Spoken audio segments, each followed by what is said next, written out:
The topic is Africa and the Sudan, and we're talking to Dr. LMadu, who is an international lawyer. And Dr. Madu, before we had our first commercial break, we were talking about some of the problems in terms of the emergence of a, quote, new Africa. But as we indicated before that break, that there are still some problems on the continent of Africa, and I think one of the problems that you've identified that is of some real interest to you is the problem dealing with the Sudan. Let's talk about the Sudan. Why don't you give us some definition in terms of what the Sudan is and how it fits within the whole Africa question and that kind of information? Well, actually, what people don't know is that the Sudan is the largest country in Africa in terms of area of land. It's a very huge country, made up into two different, should I say, ethnic groups. You have the Arabs in the north, who are Muslim, and you have the Christians in the south, who are also black. And that's part of the problem in the Sudan today.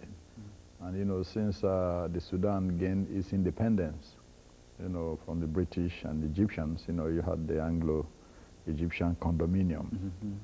The country basically has been having some problems.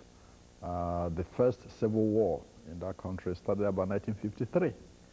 And it never ended until 1972, when the then President Nimeri signed an agreement with the Anyanya guerrillas led by General Joseph Lagu, promising autonomy for Southern Sudan, which he implemented at the behest of Emperor Haile Selassie of Ethiopia, who negotiated the agreement.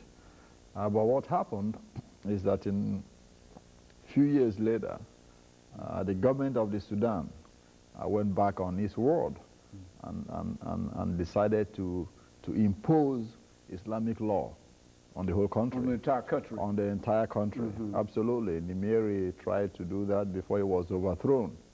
Then the new government that came in tried to turn it back. The new civilian government that came in as a result of Nimeri's overthrow, headed by Sadiq El-Mahdi, wanted to roll the law back. But he was overthrown himself by General Omar Bashir, and an Islamic law was, you know, enacted to impose this Sharia law all over the country. The man behind this is a man called Hassan Turabi, who is really the strong man of the government, even though he's not in power in the Sudan. So the Southern Sudanese took up arms under Colonel John Garang. Garang was educated in this country. He has a PhD from University of Iowa.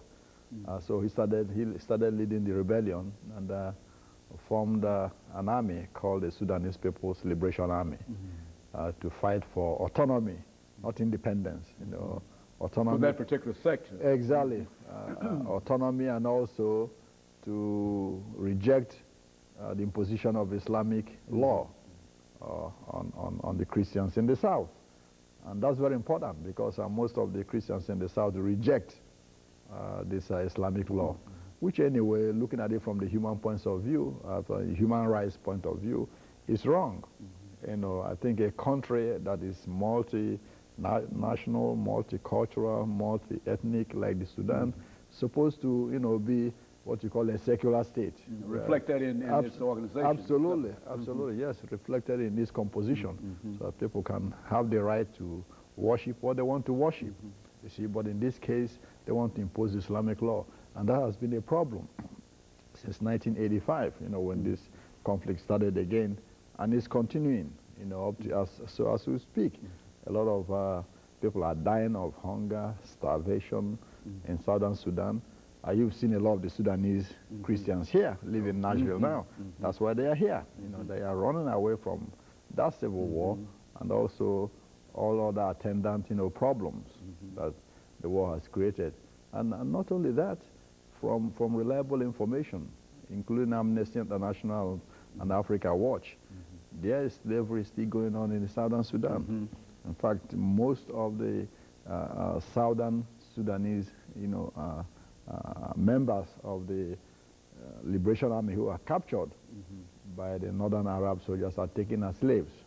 And even regular people are still being taken as slaves in Sudan. The same thing What's the market in for this new slave trade, Dr. Madu? Well, it's in the Arab, in the Arab North. They take them to the Arab North. The same thing the Mauritanian government has been doing itself, just the slavery in Mauritania. So it's the same thing. And it's not, it would be nice to look at the conflict in the Sudan in isolation from the problems in Uganda, Eritrea, and Ethiopia. You see, the Ethiopian government really is the key financier. Ethiopian and Ugandan governments are the key financiers of the problems in the Sudan. They are the key suppliers of arms and money to the Southern Sudanese rebels. Also, the United States, because they have an interest in destabilizing this Islamic government in the Sudan. At the same time, the Eritrean government also supports the Sudanese People's Liberation Army because it has problems with the Sudanese government. The Somali government, the same. So all these countries around the Sudan are participants in what is happening, in Sudan, in the Sudan. They're trying to influence the policy within Sudan, all the surrounding countries. Absolutely, all the surrounding countries. They are part and parcel of what is happening in the Southern Sudan. Not to say that the Southern Sudanese are fighting for the interests of these countries. No, is that their interests, in keeping the local interest. Exactly, in keeping the Islamic government in Khartoum in check, is helped by the Sudanese People's Liberation Army. So they have an interest in supplying them so they will, tie down the Sudanese army within the country so it doesn't create mischief and export its Islamic across its borders. That's one of the main reasons why Ethiopia and, the surrounding countries are supporting, the Sudanese rebels. At the same time, the Sudanese government is supporting the rebels in Uganda. There are some rebels in Uganda called the Lord's Resistance Army, being supplied by the Sudanese government to create problems for Uganda. Yeah, for Museveni in Uganda. Well, now, it seems with all of this crossfighting and all of this support, basically all of these entangling alliances, it seems to me, what could be the possible solution to, how do you get out of the kind of dilemma that the country of Sudan has found itself in as long as it has these two religious groups? What would be the solution? I think the common sense solution would be for the government to roll back, the Sharia law. And let's talk about that during this final segment, and we'll be back